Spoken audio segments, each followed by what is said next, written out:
Friends, welcome to my channel daily solution.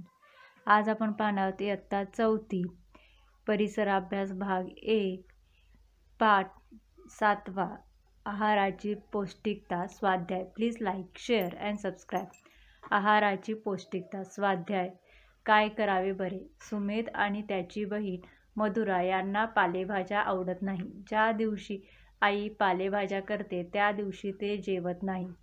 Sumedh आणि त्याची बहीण मधुरा यांना पालेभाज्या खाण्याचे फायदे सांगावे. पालेभाज्या खाण्याने आपल्या रक्ताची वाढ होते, आपले पोट साफ राहते, आपल्याला पौष्टिक अन्नपदार्थ मिळतात याची माहिती द्यावी, म्हणजे ते पालेभाजी खाऊ लागतील. त्याचप्रमाणे त्यांच्या आईने त्यांना पालेभाजी घालून पराठे करून दिल्यास पालेभाजी आपोआप त्यांच्या पोटात जाईल. जरा डोके चालवा. नुसती ज्वारीची भाकरी किंवा बाजरीची भाकरी यापेक्षा भाजणीचे थालीपीठ पौष्टिक का असते? भाजणीच्या थालीपीठात काही धान्य व डाळी यांचे खरपूस भाजून मिश्रण केलेले असते. काही मसाल्याचे पदार्थही असतात. नुसत्या ज्वारीच्या किंवा बाजरीची भाकरी खाण्यापेक्षा निरनिराळी धान्य व डाळीच्या मिश्र पिठाचे थालीपीठ अन्नगुणांनी भरपूर व पौष्टिक असते. 2. भाजीमध्ये धान्याचे कूट किंवा खोबऱ्याचा किस घातल्याने पदार्थाचा पौष्टिकपणा वाढतो की कमी होतो? दाण्याच्या कुटात किंवा खोबऱ्याच्या किसात उत्तम प्रकारची पोषण द्रव्ये असतात, त्यामुळे ते भाजी मिसळल्याने पदार्थाचा पौष्टिकपणा वाढतो. वरण भातावर लिंबू कशासाठी पिळतात? लिंबाचे जेवणात रुची येते. शिवाय लिंबू रसात जीवनसत्व क हे पौष्टिक द्रव्य आहे, म्हणून वरण भातावर लिंबू पिळतात. 4.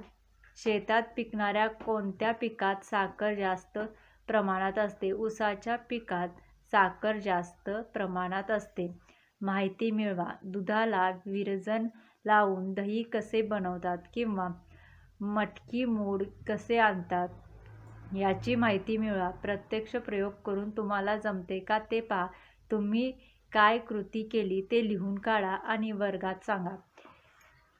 दुधाला विरजण लावून दही करण्याची कृती.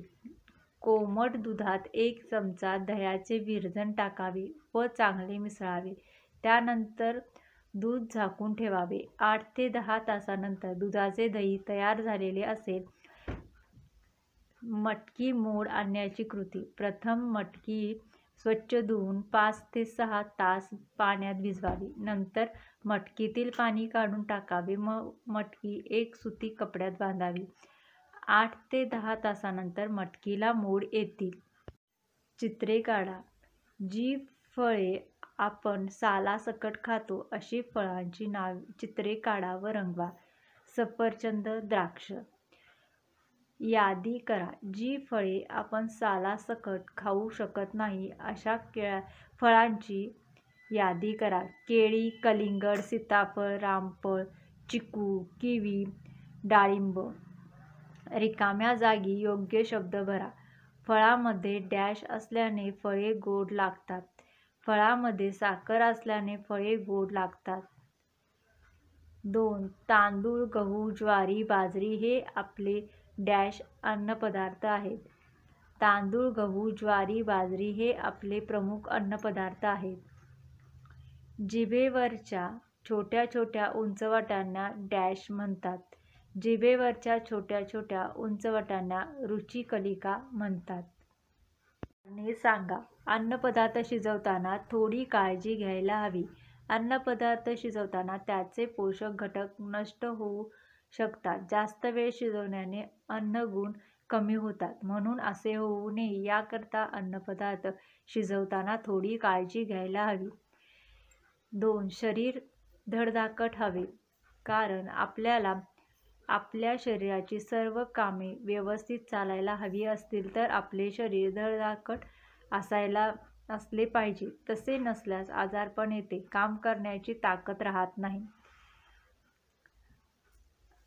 आवडतात म्हणून तेच पदार्थ नेहमी खाऊ नयेत. शरीराच्या विविध गरजा पूर्ण करणारे अन्नघटक निरनिराळ्या अन्नपदार्थात असतात. आपल्या शरीराच्या सर्व अन्नविषयक गरजा पूर्ण होण्यासाठी आपण सारे अन्नपदार्थ खाल्ले पाहिजेत. आवडतात म्हणून तेच पदार्थ नेहमी खाल्ल्यास आपल्या शरीराचे पोषण व्यवस्थित होणार नाही. थोडक्यात उत्तरे लिहा. 1. मोनिकाताईने जिभेची कोणती गंमत सांगितली? एकाच जिभेने आपल्याला निरनिराळ्या चवी समजतात. ही चवीची किंमत मोनिकाताईने सांगितली. फळे गोड असतात म्हणजे फळात फक्त साखरच असते का? फळात साखरच असते, पण त्याचबरोबर फळात निरनिराळे अन्नघटक देखील असतात. आंबट घटक असणारे अन्नपदार्थ कोणते? चिंच, लिंबू, टोमॅटो अशा अन्नपदार्थात आंबट घटक असतात. जोड्या लावा. अ गट ब गट. दूध, तीळ, ज्वारी, चिकू. साखर, पीठ, तेल, लोणी. अ गट ब गट. दूध, लोणी, तीळ, तेल, ज्वारी, पीठ, चिकू, साखर. Thank you for watching video. Please like, share and subscribe.